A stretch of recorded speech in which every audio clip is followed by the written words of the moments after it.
It was just another quiet evening in my neighborhood. I had stopped by a local gas station to grab a bottle of water before heading home.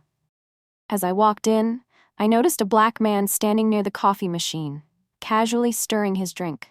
He was tall, well-built, and carried himself with a quiet confidence. His calm demeanor stood out, but what happened next is what truly left an impact on me. A police officer had just entered the store, and from the moment he saw the man, his whole attitude changed. He stiffened up, narrowed his eyes, and immediately made his way toward him. I could tell from the way he approached that this wasn't going to be a friendly interaction. "Hey, what are you doing here?" the officer asked, his voice carrying a sharp edge. The man looked up, confused. "Just getting some coffee, same as anyone else."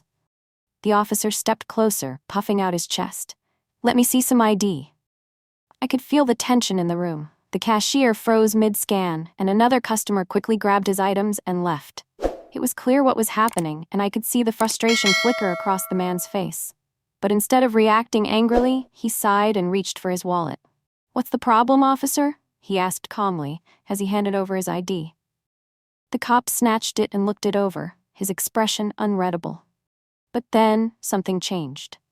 His face twisted in surprise, then discomfort. He glanced up at the man again as if seeing him for the first time. "You're military?" he asked, his tone suddenly less aggressive. The man nodded. "Retired Navy SEAL, 10 years of service." A heavy silence fell over the store. The officer shifted awkwardly, suddenly unsure of himself. The power dynamic had shifted, and he knew it. He had approached this man with suspicion, assuming the worst, only to find out he was standing in front of someone who had served and sacrificed for the country. The officer cleared his throat. Just doing my job." The man gave a small, tired smile. "I know exactly what you were doing."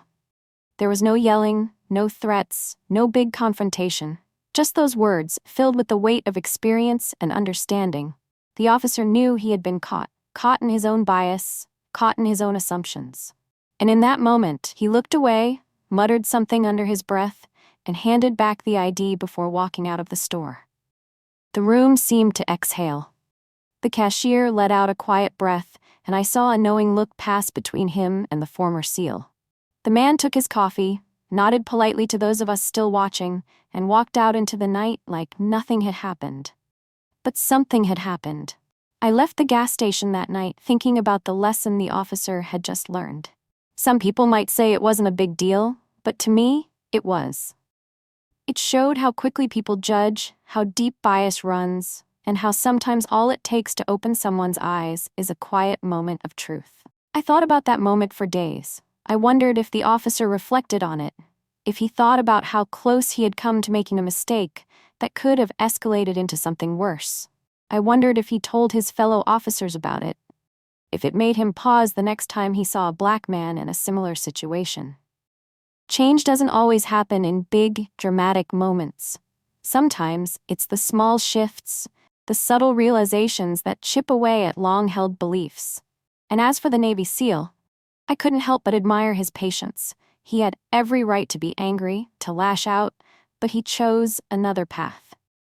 Maybe it was because he had seen worse. Maybe it was because he had learned long ago that battles aren't always won with fists or words, but with presence, with quiet resilience, with the ability to make someone see themselves in a way they never had before. That night at the gas station wasn't just a random encounter. It was a mirror, reflecting the truth back at all of us. And I, for one, will never forget it. As I lay in bed later that night, I kept replaying the scene in my head. What if the officer hadn't realized his mistake? What if the Navy SEAL had been just another civilian, without a title or a background that demanded respect? Would the situation have ended the same way? These thoughts kept me awake, making me reflect on how often things like this happen unnoticed, unseen by the public eye. The reality is, for many, this is an everyday experience. The constant scrutiny, the doubt, the suspicion, it's an exhausting burden to carry. And yet so many people move through life with the same quiet dignity that the SEAL had displayed that night. They choose patience over anger, wisdom over confrontation. But should they have to? I wanted to believe that the officer had truly learned something, that maybe he would think twice before making another assumption. But change is slow, and it takes more than one moment to undo a lifetime of biases. Still, even the smallest spark can start a fire. And maybe, just maybe, that night was the beginning of something better. Hey everyone, if this story moved you, if it made you think, or if it reminded you why we need to keep having these conversations, please take a moment to like this video. It really helps spread awareness. I'd love to hear your thoughts, so drop a comment below. Have you ever witnessed or experienced something like this? Let's talk about it. And if you believe stories like this deserve to be told, make sure to subscribe to the channel. We're here to share real, powerful stories that need to be heard. Lastly, share this with your friends and family. The more people who see this, the more we can bring awareness and change. Thank you for watching and being part of this journey. Let's keep pushing forward, together.